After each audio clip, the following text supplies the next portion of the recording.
Welcome everybody to the Beards and Bible Wow. podcast. That was a lot, wasn't Okay. it? Coming in Okay. hot there. Yeah. Wow. Yeah, I just wanted to make sure when people are listening to this that they'd be Mm-hmm. enlivened, Mm. whether it's working out or working around the house or mowing the grass or driving in the car. You know, you never know where you travel with people via the old podcast. Yeah. Or sitting on the commode. If you are listening to us where you're sitting on the commode, please don't tell us. We don't need to know Mm. that. So, Mm. yeah. But as for Gabe and I, we're not sitting on the commode. We're sitting at our respective desks at our homes on this lovely Tuesday evening. Gabe, how are we? Mm. We're good. We're good. Good. Yeah. I do remember when we would record these at a time when it was like really conflicting with we were changing Early in the morning. early in the morning. Yeah. Mm-hmm. Yeah. You know, something happens like in your late 30s and 40s where you're just like, oh, happy birthday, by the way. What? To me. Yeah, didn't you have a birthday? Back in December. Golly. Oh, okay. What did I see? Yeah, That was indicative of you having a birthday. What was that? I mean, Ryan had a birthday. Maybe that's Ryan's what it is. birthday. Yeah. Ryan's I can't birthday's keep right you on guys the straight. corner. I'm a horrible friend. I guess so. Um, Yeah. Jeez, forgot I what I was look at saying. Brian's birthday now. I didn't wish him happy birthday. You said something happens when you get into your 40s. Yeah, it's like your gut just completely regulates in terms of like when you have to use the bathroom and yeah, it's always is seems true. to happen when life hands you a wild card. Yes. Wow. Well, and you and I for many years we would get up at 5 and we record this podcast from like 5:15 to 6:15. And typically we'd be like 2 cups of really strong coffee in. Yeah. And then you typically could not make it to the end of the episode and you started giving really lame excuses like, "Hey Josh, my kids need breakfast." And I'd be like, "It's 5:45, your kids aren't up yet." Are you sure it wasn't your birthday? Because I know it's in December. Why are you still hung up on my birthday? You know when There my was birthday something- is. No, there was something you posted on Facebook that gave me the impression that Okay, you were I like am turning off of something. Facebook. Ugh, come on. I'm off Facebook. The last post that I posted was on my birthday, but my birthday was before Christmas. Maybe that's what it was. Well, Yeah. I think There was- maybe you were in a coma for like 4 months and you just woke up. there was somebody who was like turning 40. They were like rounding the bend, and I was like, oh, I got to rack them about that. But man, No, I guess it that wasn't happened you. for me back in December. So sorry, Wow. buddy. Late to the party. I guess. Well, I would ask you what else is new, but it kind of seems like everything that I would tell you is brand new. Yeah. I need to take a sip of coffee and I guess so. yeah. Oh. What's new with you? I'm running a half marathon this Saturday. So Really? excited about that. Yeah. So Have you been training for it and stuff? Or are you just gonna kind of raw dog it? training, schmaining. Yes, I've been training, but my training has not gone super great this go around. Okay. Just Do you have tired, any man. time goals in mind or anything? Last year I did this one particular half marathon in 2:04. Oh wow. So, which is a really hilly course. I was pretty proud of myself for getting that done. Yeah. But this year, unless like I take speed or cocaine before the start line, I'm probably not going to do that. So, Okay. and I'm probably not going to take speed or cocaine at the start line either. So, Okay. yeah.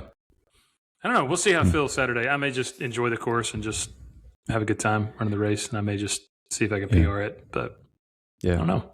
Yeah. Or So- you just like binge watch David Goggins the night before and just crush it.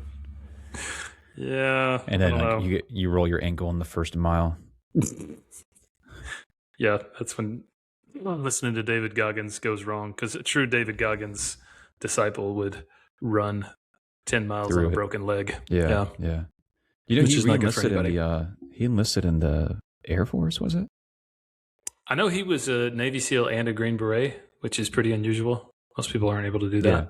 He just re-enlisted in the Air Force in Wow. his 50s. Yeah. Yeah. He wants to be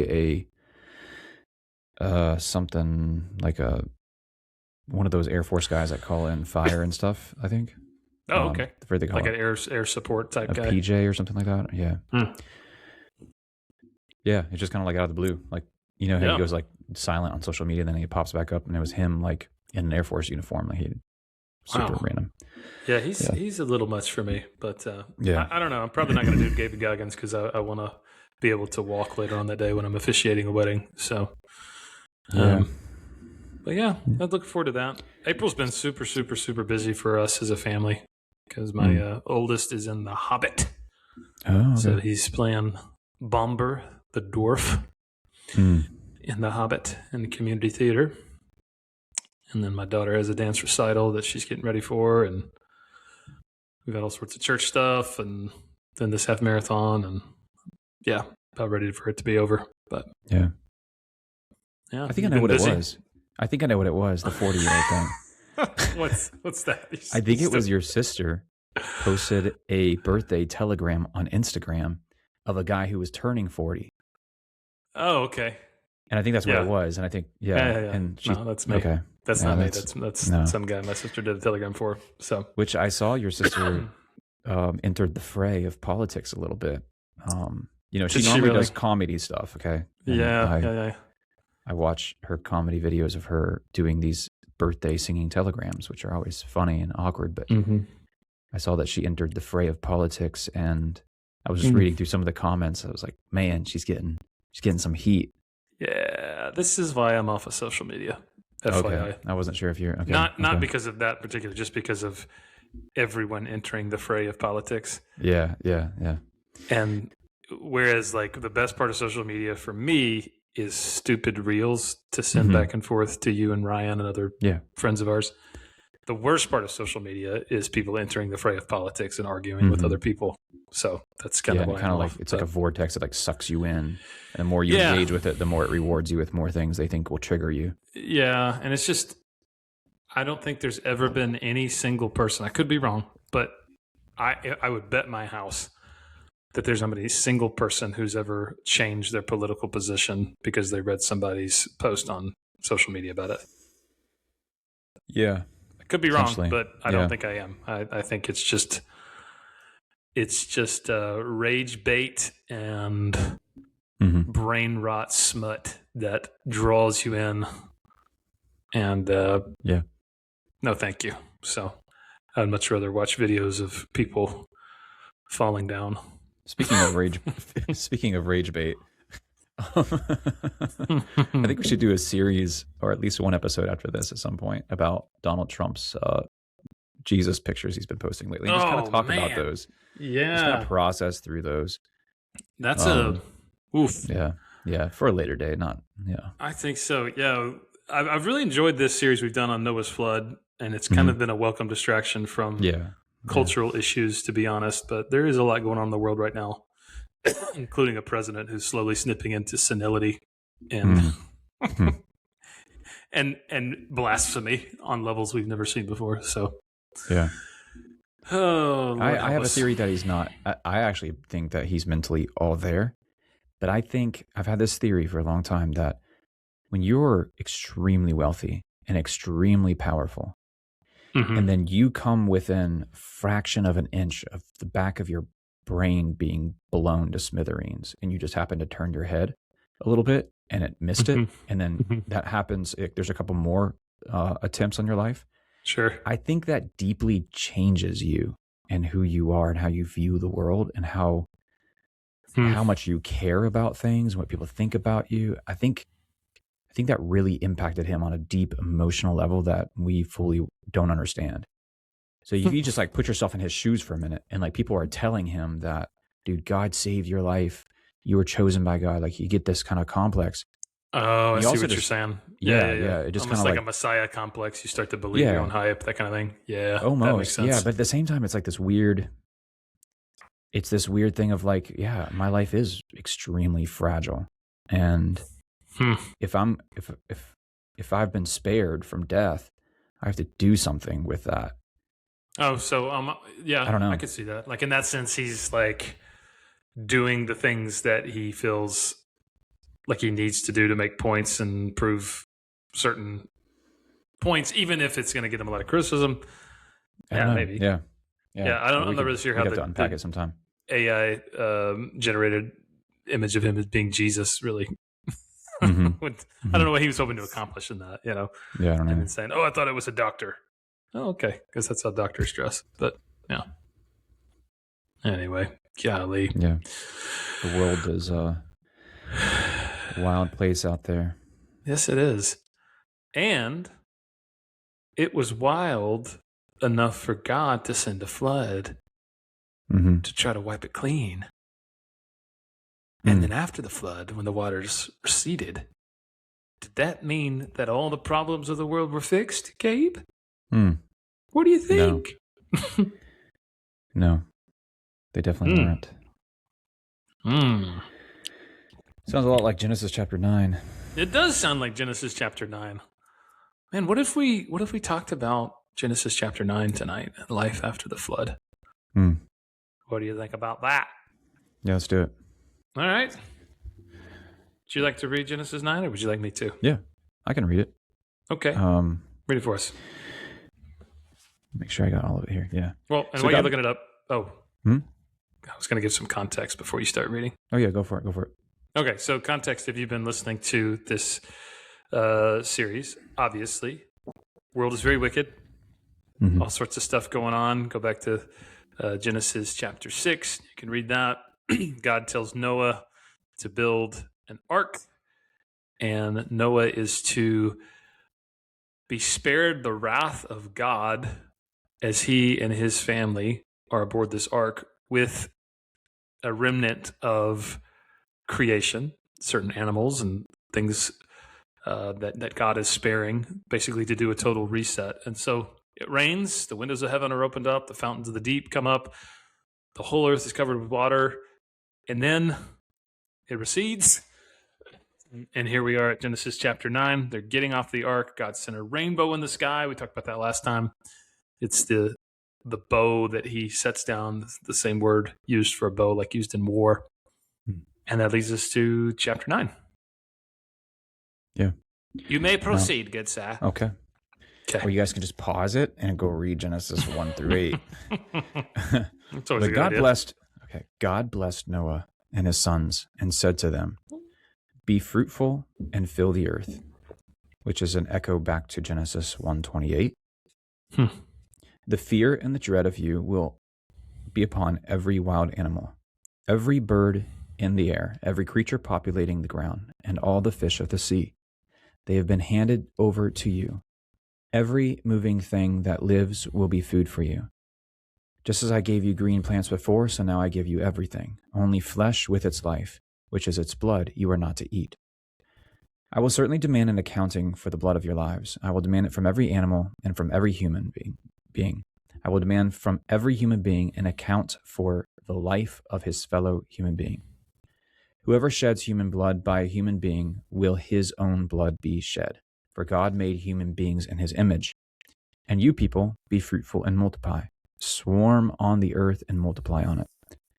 God spoke to Noah and his sons with him, and he said, "As for me, I am herewith establishing my covenant with you, with your descendants after you, and with every living creature that is with you, the birds, the livestock, and every wild animal with you.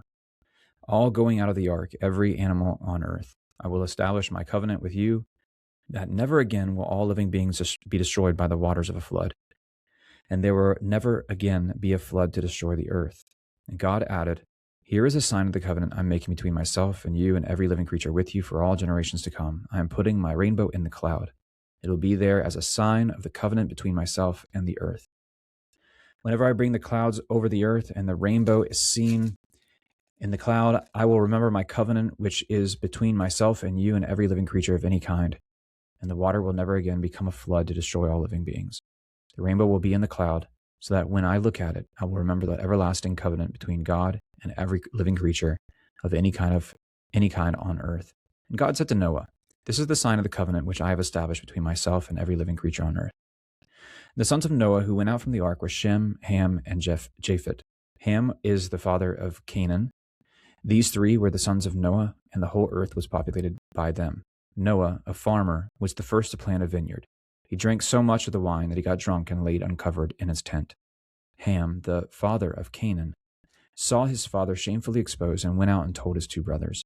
Shem and Japheth took a cloak, put it over their shoulders, and walked backwards, went in and covered their naked father. Their faces were turned away, so that they did not see their father lying there shamefully exposed.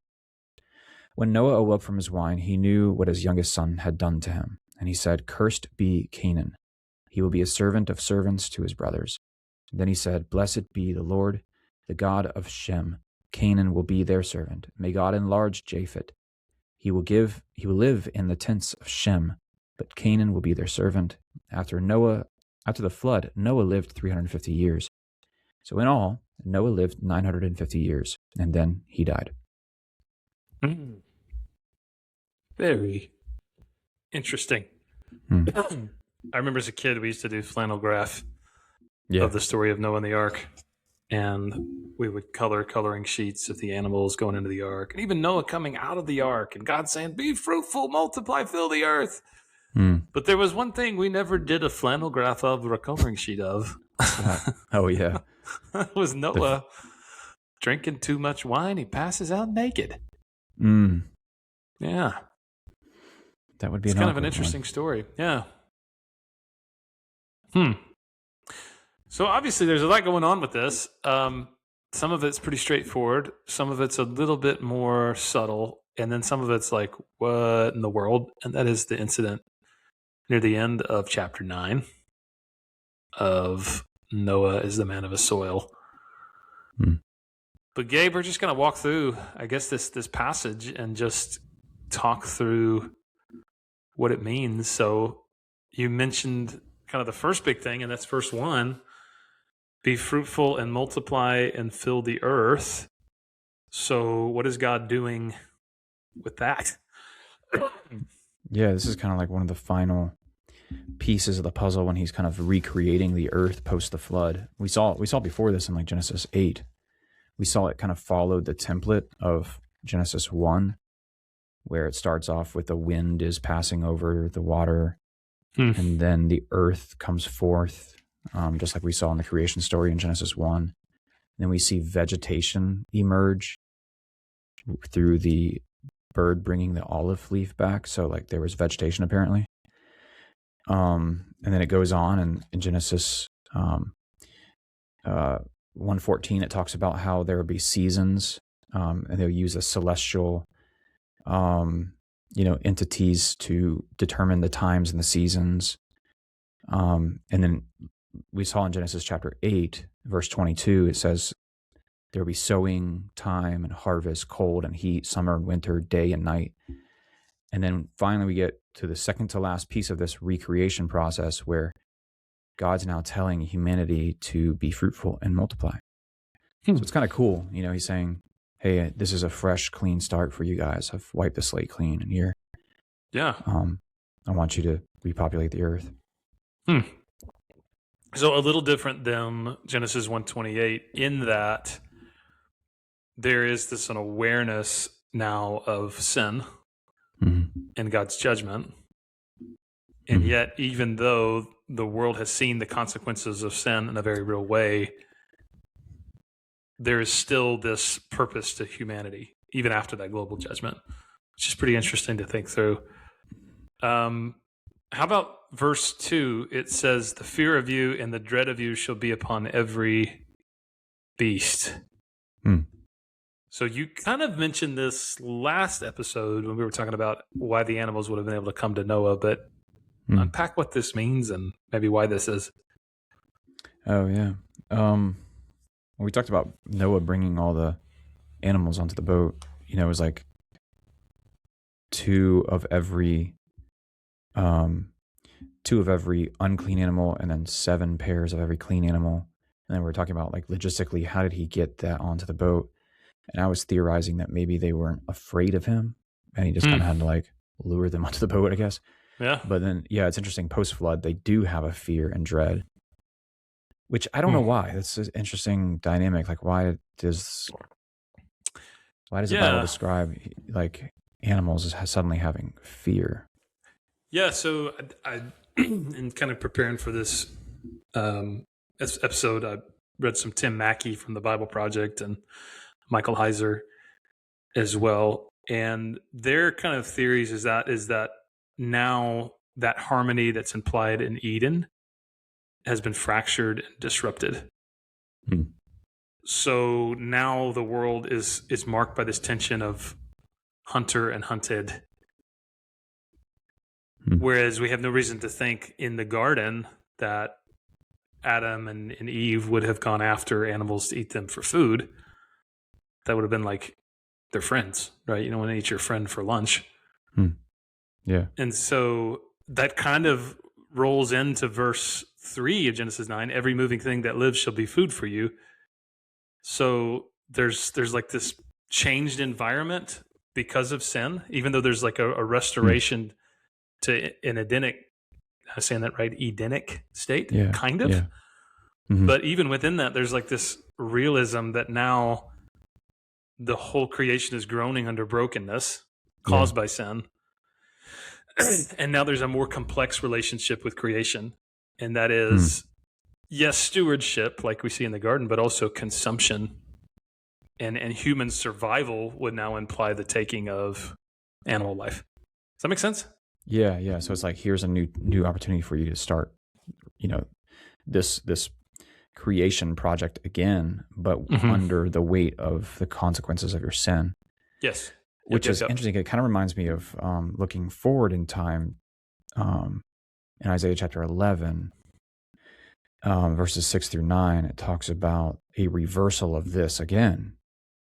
And what we might consider the kingdom, the Davidic kingdom, the Messianic kingdom, the reign of Messiah on earth. It says, the wolf will lie down with the lamb, the leopard will lie down with the young goat, calf with a young lion, and the fattened calf together. A little child will lead them. The cow and the bear will graze, their young ones will lie down together. The lion and the ox will eat straw.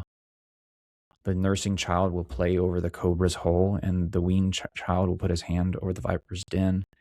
They will not hurt or destroy in all my holy mountain, for the earth will be full of the knowledge of the Lord as the waters cover the sea. Interesting. So that's kind of like a reversal. Yeah, that would again. be, Eden would have been like that. But life now in kind of the renewed creation after the flood, I say renewed creation in parentheses because it's not really renewed. It is, but not totally, right? Yeah, right. Is that there is still very much sin, and because there's sin, there's violence. But yet, verse 4, God gives a very interesting prohibition. He says, you shall not eat flesh with its life, that is, its blood. So why is blood restricted even when meat is permitted? What do you think that is? Yeah, it's interesting. Not sure, other than it seems like that's something that's set apart, that it's almost like to remind us of the consequences of our sin, but also possibly a forward like projection and maybe a shadow of the sacrificial system that would be instituted in Exodus and Leviticus and Numbers. And then that all packaged together teaches us to anticipate ultimately the blood of the Lamb that takes away the sin of the world. So it's like this picture of like the blood is set apart and special because one day blood will be spilled for you to give you the ultimate reset. But I don't know. That's just a theory, I think. I don't know. Yeah. I think that's a very... I can definitely see that kind of Christological and even foreshadowing of the sacrificial system.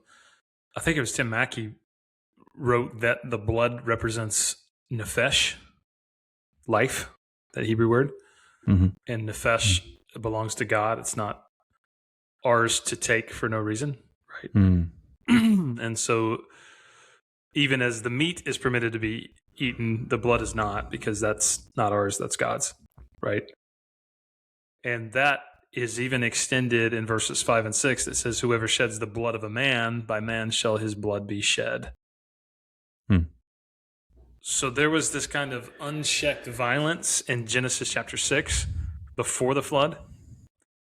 And I'm trying to remember the Hebrew word you pointed to is Hamas, right? Yeah, violence. Yeah.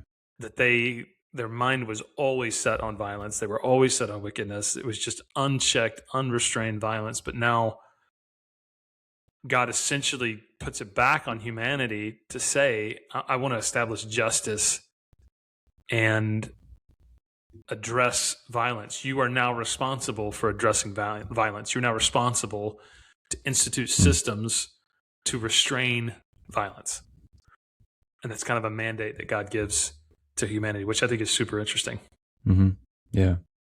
Yeah, it is. Yeah, because I mean, blood is like relatively, it's like very nutritious. Actually, it's like, there's people that survive, especially like in, I want to say like East Africa and stuff. There's like tribes people that, or tribes that herd cattle, and they lack significant water sources, so they just drink the blood of like.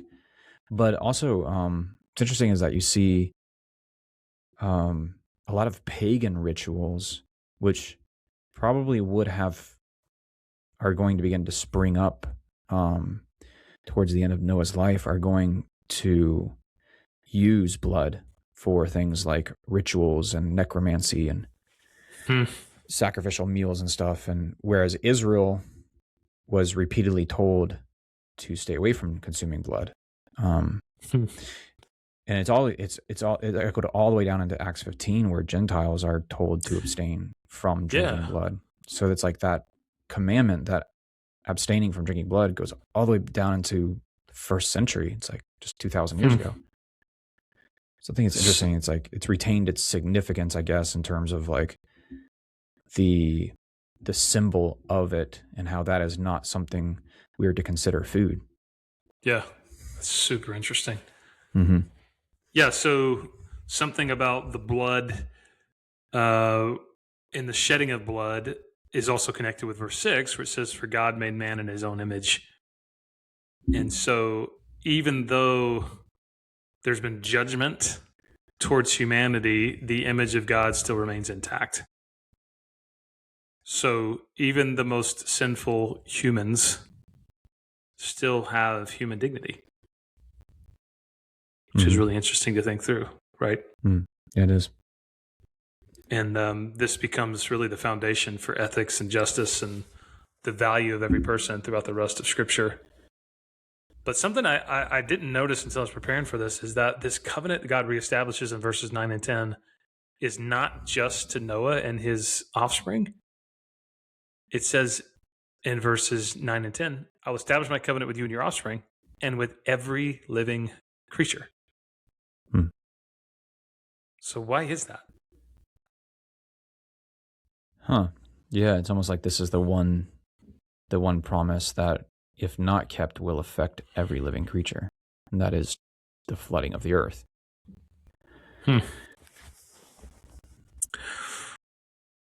Yeah. I think I'm going to go out on a limb. You talked about not entering the fray of politics, so I'm going to be very careful how I talk about this, because I don't want to get hate mail from our diehard conservative friends. I personally think that Christians that understand stewardship of the earth should be like really aware of things like conservation and wanting to take care of the earth that God's given us, right? Right. Now, I don't think we should value the lives of animals over the lives of humans, but I do think that we should be aware of the fact that pollution and littering and smog and things like that, that's not good for God's good earth that he's given us. And I think creation matters to God, and God is going to restore all creation, not just humans, right? So I don't know. I hope I didn't offend too many conservative people for suggesting that we should take care of the earth, but no, I think, you and I are both outdoorsmen, and you hunt a lot and stuff. And I think, to give ourselves some credit, like we are, red-blooded, freedom-loving Americans that go out and shoot and kill and catch and clean fish and deer and everything else. And it's like, but there is this, like I took Micah, my 9-year-old, out fishing the other day, and he caught like 5 or 6 little bluegill and stuff, and Oh, nice. I was like, hey man, he was really eager about cleaning a fish and eating it. He was watching the survival show and he wanted to do it. And I was like, hey, just pick the biggest one and let's throw the rest back because we're not gonna eat all those. And so he did. He willingly did that, and we got it home and we cleaned it, and he ate every little piece of meat off of that fish. And but I was showing him like, hey, look, if you take, you can take different parts of this fish and use it to catch other fish. You can, use every part of this thing. You can boil the bones in water and make like a broth out of it. And so kind of teaching him these ideas of like, you don't just like catch a fish, let it die, and then, throw it away. Like you're a good steward of that. I think we do that with deer as well, right? Oh, 100%. Yeah. Nothing makes me more angry, Mm-hmm. angered and angry than poachers. Yeah. Or people that are going beyond their bag limit or something like that. There's a pretty common practice where I live of people trolling up and down like bean fields and all sorts of properties in their truck and shooting deer from their vehicle that they don't have permission to hunt that property. And that makes me so angry because it's highly unethical, right? It's not even sporting for the deer, but more than that, you're trespassing on people's property. And it's just, I don't know. I just think as Christians, we should be aware of the fact that this is the earth that God has given us, and it's our responsibility to take care of it in some sense. Yeah. We don't worship the earth, but I do think we're responsible. So, and I think you see that in the word, right? Something else is interesting, and it's not directly in Genesis 9, but if you keep reading kind of the table of nations into Genesis 11, there are pre-flood lifespans, 700 to 900 years. And then if you get into the table of nations and the genealogies after the flood, the lifespans steadily decline. And eventually the later biblical norm, Psalm 90 verse 10 says, 80 years or 70 years by reason of strength 80, to where that kind of becomes what the Bible says is kind of the typical average lifespan. 70 to 80 years.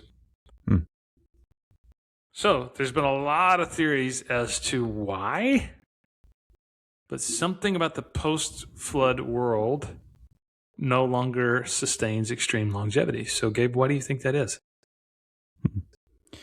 Yeah, one theory I've heard is that that there was originally like a firmament that surrounded the globe, and when it says in the Bible that God opened the windows of the sky, like that firmament rained down basically and dissipated, and that was creating like I think we talked about this a couple weeks back. It was like created like a hyperbaric chamber essentially when it was in place, and then when that was gone, the hyperbaric chamber left, and so our lifespans begin to diminish because of the benefits were diminished now. So it's interesting.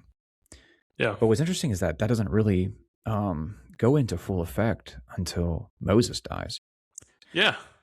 There's like from Noah all the way down to Moses, there's people who lived over 120. So it's like this, and they're like going down in terms of like, so Jacob is 147, Isaac before him was 180, Abraham was 175. And, you can see the lifespans are getting shorter and shorter, but it isn't until Moses that we actually see someone getting to 120 and they don't get any older. So it's kind of like this gradual, it's not supposed to be taken like a hyper literal, like, okay, starting tomorrow, no one's going to get over 120. It's like this gradual decrease of lifespan. Yeah. Well, and isn't Moses the author of Psalm 90? That's Psalm of Moses where he says, teach us to number our days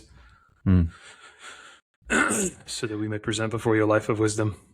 And that's another, we talked. Oh, go ahead. I'm sorry. Well, you said Moses lived 120, but in that Psalm he wrote, the lifespan is 70. So that's just interesting to me. Yeah. Yeah, it is. That would be another, I think I talked last episode about the 340s, and, Moses spent 40 years in Egypt, 40 years in Midian, and then 40 years leading the people of Israel in the Sinai. And he reached 120. So his life can be divided into 340s as well. It's kind of the picture of ultimate like completion. Sure. Man. So really, after the flood is over, humanity is given all these different promises from God. One of the biggest promises is in verse 11 of chapter 9. Never again shall there be a flood to destroy the earth. So human sin is still there. And obviously we'll see that with this next part of Genesis 9. But even then, God is basically saying to humanity, judgment is not going to come about in this same total way that it was done before. So there's now this stability that allows human culture and nations and really redemptive history that leads us to birth of Messiah to unfold, because God is sustaining the world now in patience rather than immediate judgment. And the next judgment that's brought upon the earth will be final judgment. It's kind of an interesting idea that's kind of this promise of stability through that. But the most interesting part of chapter 9 is our boy Noah and what he does after the ark. Gabe, he's just stressed out and he needed some wine. Yeah. Yeah, it's interesting. He plants a vineyard. Yes, so he plants a vineyard. Apparently he's really good at making wine. Or he drank a lot of it. He gets drunk and he passes out naked in his tent. So you were asking me before we started recording, he said, hey, I didn't get a chance to study that a ton. What did you find out? So I'll give you some things that I found out, and then I'd love to get your Hebrew expertise on this. But could you look up in your Hebrew Bible verse 20 of Genesis 9 and read it in the Hebrew? Genesis 9:20, yeah.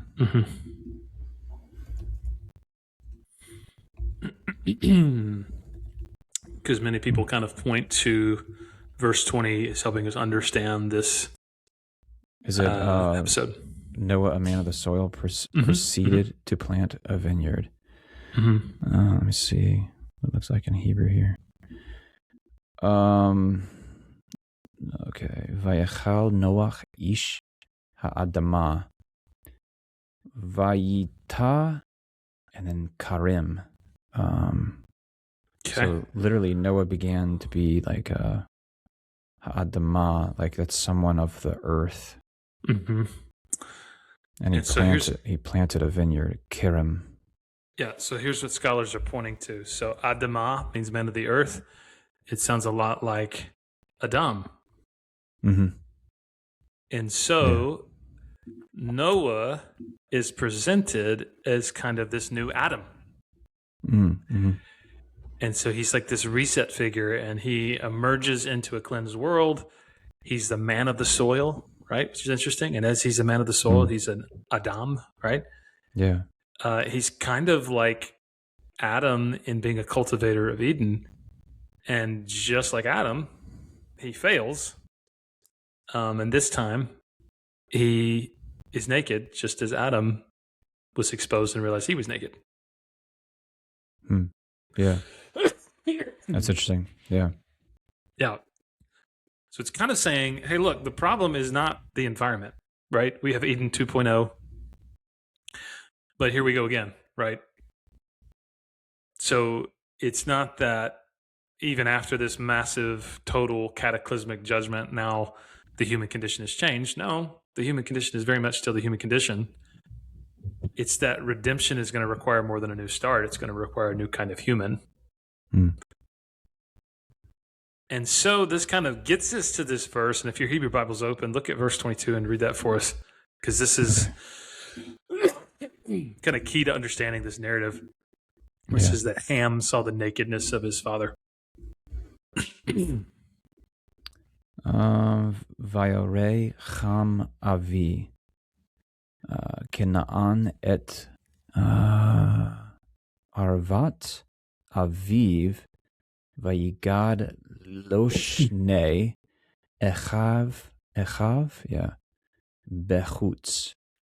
So, and Ham, the father of Canaan, he saw the nakedness of his father, and told his two brothers, the Shnei Achav, yeah. What is this? Okay. But yeah, what are your theories on this? So, it probably means more than just to like walk in on your dad being naked, right? Mm-hmm. Because if that's the case, yeah, all of my kids who've walked in on me getting out of the shower, they're all cursed, right? There's no privacy in my house, right? This isn't Ryan walking in on his dad vacuuming. Right. Did that happen? Was his dad vacuuming in the nude? Yeah. No, I didn't hear that story. Okay. I think there's something to that because he says the next day he knew what he had done to him. Right. So if you go to Leviticus 18, a very similar word is used to describe Leviticus 18. All these prohibitions that God has for his people of uncovering nakedness. You shall not uncover the nakedness of your sister. You should not uncover the nakedness of your father's wife. Okay, what in the world does that mean? Well, in Leviticus 18, to uncover the nakedness of your father means it's an idiom in some way to sexually violate someone in a way that's forbidden by God. And it doesn't go into specifics of exactly what that means, but it carries with it this connotation of very shameful violation. So not just walking in, oops, I saw dad naked. There's something else happening that's a lot more sinister. Does that make sense? Yeah.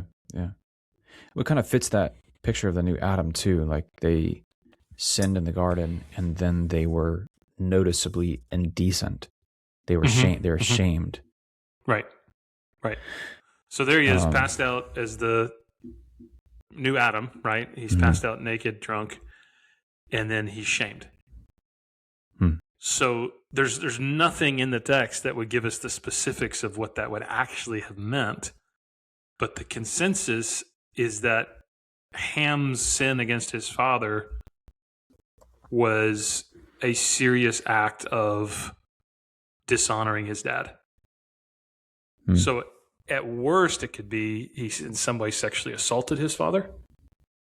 But at minimum, it was a serious act of disrespecting his father's dignity. Yeah. I've heard a theory that he slept with his father's wife, maybe his mother. Yeah, there's a theory there. Theory.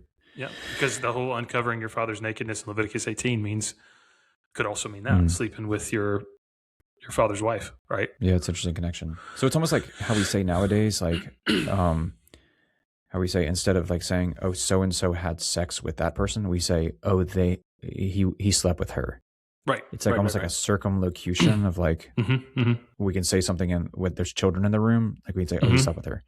Right. But we all understand he didn't just like go and lay down in a bed and they go to sleep together and they wake up and they're like, oh, okay, bye. Right. So it's like maybe an ancient way of kind of code word of saying that.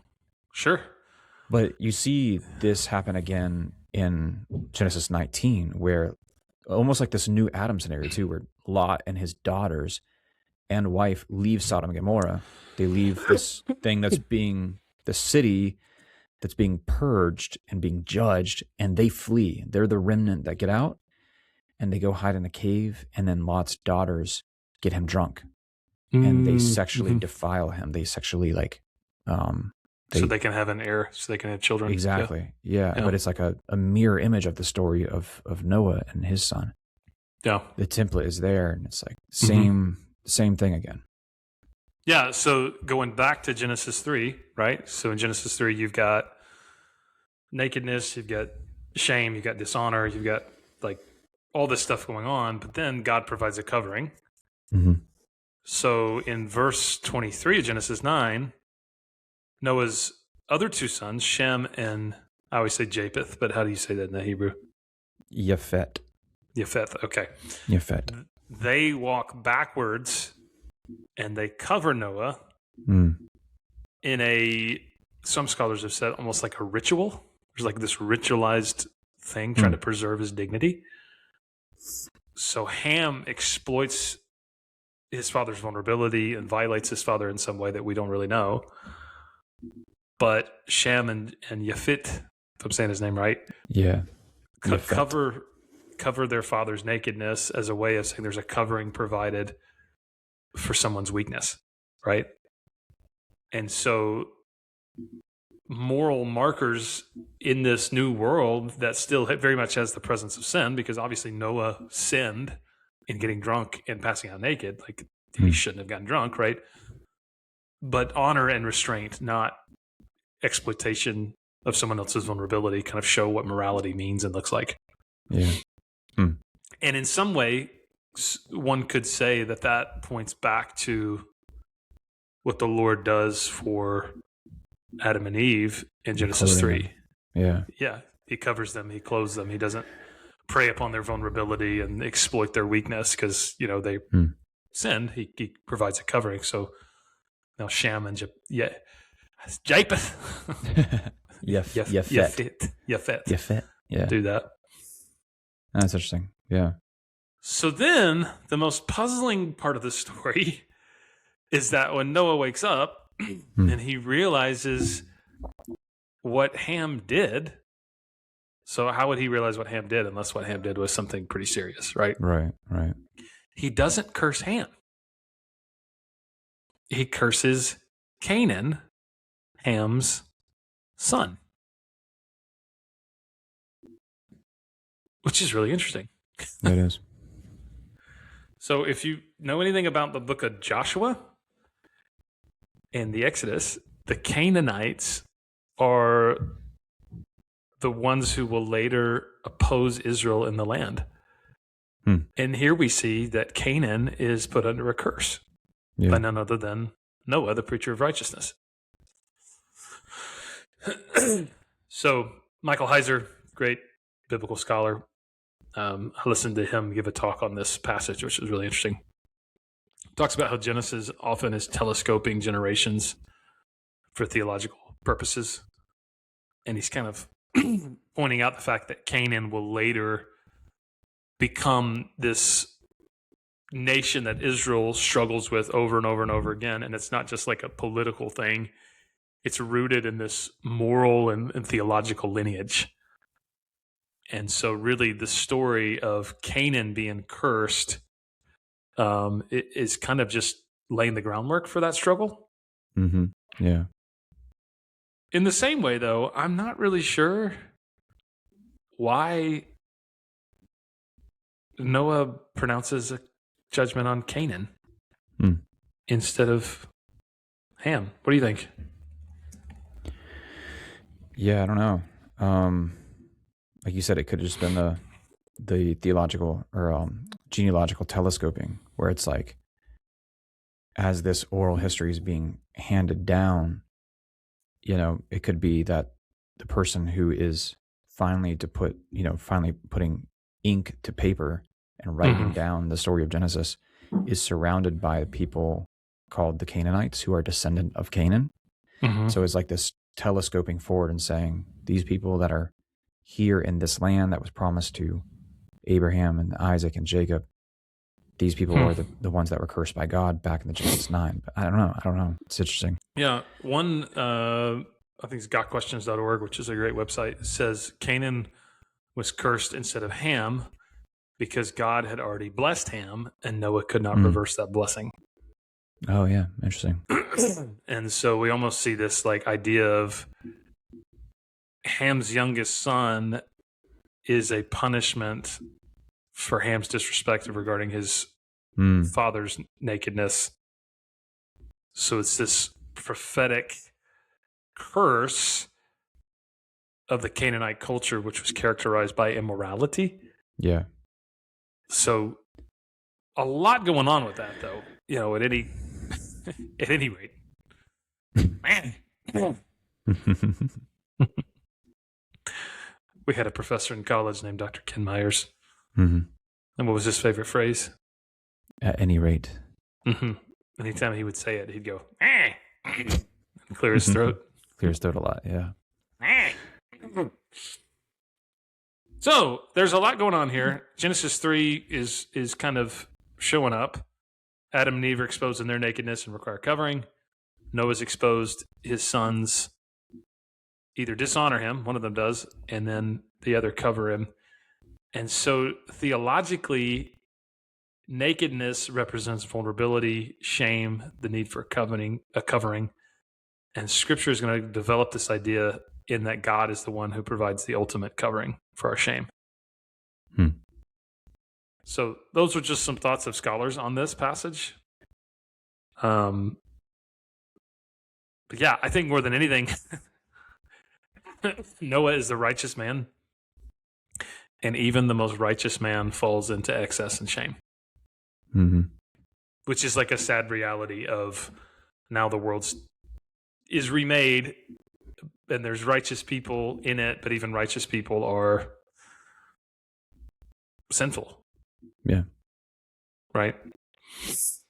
So the judgment reset the earth, but ultimately it could not cure sin. Which is really, I think, what this story is pointing to. But then Genesis chapter 10, which we're not going to get into all that tonight, but the table of nations, Noah's sons spread out. And what essentially is the table of nations in Genesis 10? It's interesting. It's kind of like an early atlas or land allotment showing where these nations are kind of spreading out towards on the map, kind of these geographic regions. That is interesting. Yeah. So I can never say his name right. I would call him Japheth. Japheth. Japheth. Goes to the north.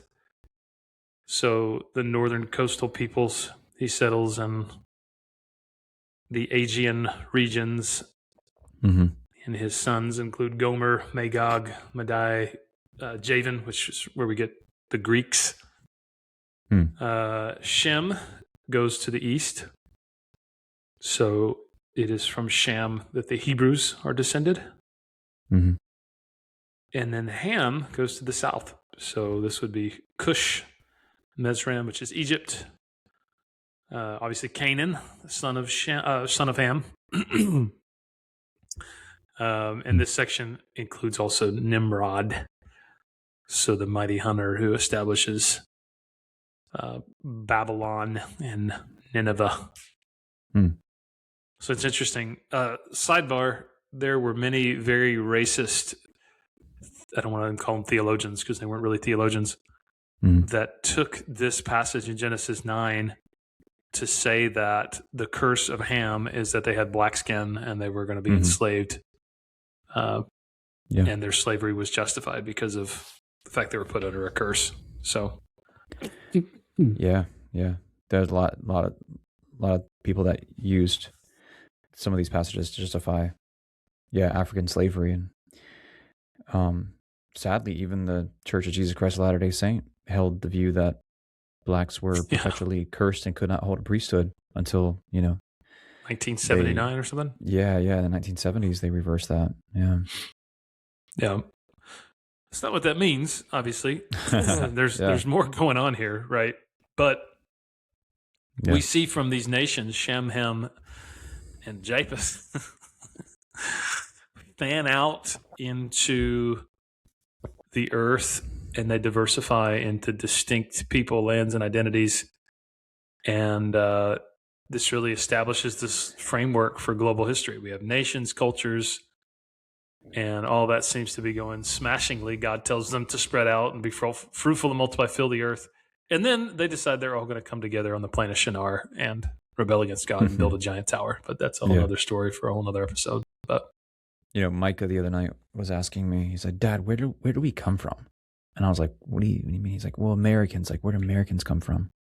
And I was like, well, Americans kind of come from all over, but I was like, depending on, what part of America you're talking about, like different European countries colonized and stuff. And he's like, well, what do you think we came from? And I was like, well, we probably came from like Europe. I mean, like British Isles probably, if we were to get your DNA and test it. And he's like, well, where did they come from? And I was like, I don't know, man. I was like, maybe like Germanic tribes and, barbarian peoples that I have no idea. And he's like, No. so we used to be like barbarians. It's like, it's very possible. Man, gosh, he's one to He's a deep go thinker. all the way back. Yeah. Sheesh. Yeah. What is, I guess Rutledge that'd be British, I'd imagine. Yeah. Would be your surname. Yeah. Yeah. Man. Yeah. Yeah. Brooker is a very British surname, and it's from the northern part of England. Okay. So like the Newcastle area of England, apparently. And it just means people who live by the brook. That's all it means. The Brookers. Yeah. Yeah. Well, I think my ancestry goes back to northern England as well. Like kind of right there by like the Scottish English border, like where Hadrian built his wall. Like, yeah. It's interesting. And Newcastle sounds familiar. Like I think like my great grandparents were British, like they came across. So I'm not that far removed from it, but you seen the SNL sketch where the Americans go to Ireland? Have you seen it? You haven't? Okay, so they go to Ireland and there's like this redheaded American guy and he's like, yeah, my ancestors are from Ireland. And they're like, wait a second. You're a son of the Irish? You've returned after all this time. It's like how Americans think their visit to Ireland will go. Oh yeah. No, and they're like, "What's your last name?" And they like bring in everybody from the town. Like they all storm in this pub, and they're all like, "He's returned. He's back. He's one of us." Yeah. Well, what's funny That's is good. when I went to England, I've been to England twice, and nobody thinks that I'm American or British. They think I'm Middle Eastern. So there you go. That's interesting. Yeah, pretty much anywhere I travel in the world, nobody thinks I'm American. Everybody thinks I'm either Indian or Middle Eastern. If I go down to South Florida, people think I'm Puerto Rican or Cuban, but I'm too tall to be Central American or like Colombian or anything. But yeah, and even though my family is mostly from the northern part of England, my mom's side of the family is mostly Choctaw Indian. So Interesting. hence the dark skin and dark hair and all that stuff. So yeah, so my ancestors, at least on my mom's side, are from Newcastle. I mean, I can Really? like pinpoint the street which my great grandparents like grew up on. Yeah, in Newcastle. Yeah. Wow. Do you think our ancestors were buddies? That'd be cool.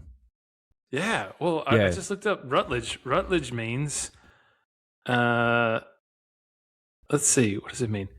It means red clearing or red ridge. Mm-hmm. Mm-hmm.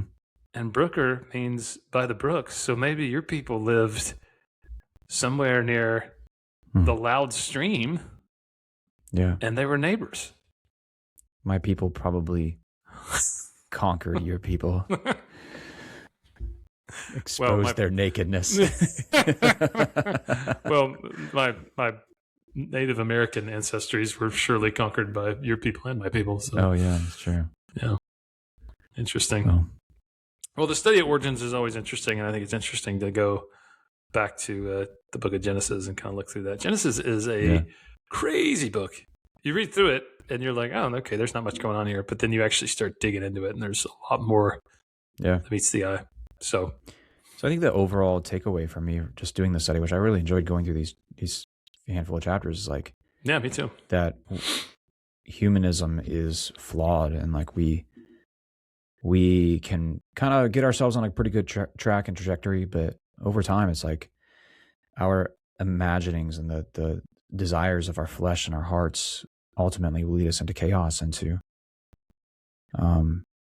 just godlessness and injustice. And I think ultimately it points to the idea that we need to be regenerated by the indwelling of the Holy Spirit and be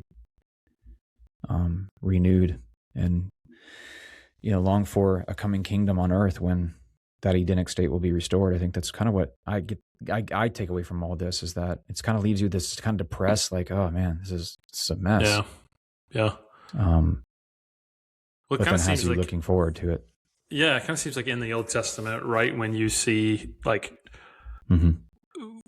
goodness winning, evil always has this weird way of rearing its ugly head and like reversing it, Yeah. Even through the Chronicles of the Kings in Israel, like there'd be this righteous king that would do all this awesome reform, and you're like, oh man, sweet, goodness is winning. Yeah. And then he had a son, and the son was wicked and turned the whole land back to wickedness. And you kind of see that in the story of Noah's flood. Like there's wickedness, God judges the whole earth, kind of restores it, but then almost immediately, because the sin that is in man is deeper than just environmental or circumstantial, it's in our very nature. And so even those who are righteous, like Noah, are still sinners. So what's needed is a completely new Adam, not someone like Adam, the second Adam, that's Jesus. So interesting to see that. But yeah, it is. Well, man, this was fun. We could probably go through a lot more of Genesis, so maybe we'll saunter in and out of Genesis from time to time if our listeners enjoy it. So if you like what you heard tonight, shoot us an email. If you want us to do more kind of long-form Bible study like we've done in this episode and the others before this, shoot us an email, let us know. If you want us to go back to talking about cultural moments, let us know as well. If you want us to talk about aliens, that's also in the news right now. So, so that'd be fun. So, shoot us an email, beardsandbiblepodcast@gmail.com. Leave us a comment on YouTube or Facebook, and we will see you next time.